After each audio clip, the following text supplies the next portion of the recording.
मु संकट एवं विपत्ति को डरबी नहीं। संकटपूर्ण दिन आसिले मध्य भय दौड़ी पड़े जीवी नहीं, बरम आगो को बढ़ी कष्ट को सहीबी। आपण माने मते सहयोग दियंतु, मु आपण मानकु उन्नति देबी।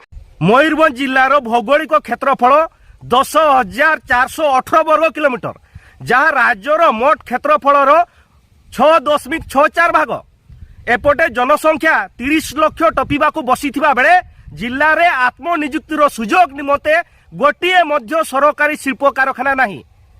जे कोनोसी शिल्प प्रतिष्ठा पाई जिल्ला रे आवश्यक सुविधा सुजोग सह भित्तिभूमि थिबा सत्ते 50 जन भी नियुक्ति पाइबा भली गोटिए मध्य कारखाना विगत 22 वर्ष मध्य ए जिल्ला रे प्रतिष्ठा करा जाय नहीं।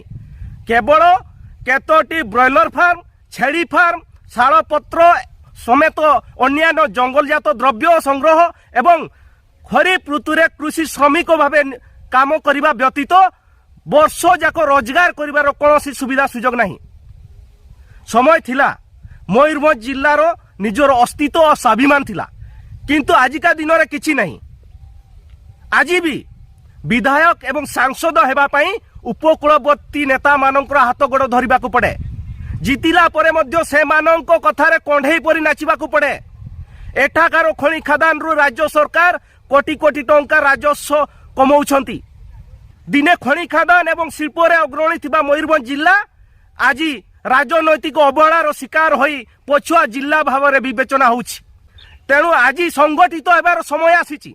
ए लड़ाई मोर नुह कि आपण मानकर भी नुह, ए लड़ाई होउछि समग्र मयूरभंजवासींकर लड़ाई। ए लड़ाई होउछि हक आ अधिकार लड़ाई।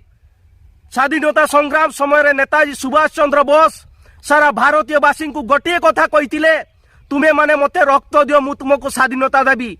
हेले बंधुगण, मु आपण मानकु रक्त मागु नहीं, मु मागुछि सहयोग। आपण माने मते सहयोग दियंतु, मु आपण मानकु उन्नति देबी।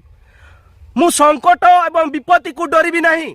संकटपूर्ण दिन आसिले मध्य भय दौड़ी पड़े जीवी नहीं, बरम आगो को बढ़ी कष्ट को सहीबी। आपण माने मते सहयोग दियंतु, मु आपण मानकु उन्नति देबी। आपण माने मते सहयोग दियंतु, मु आपण मानकु उन्नति देबी।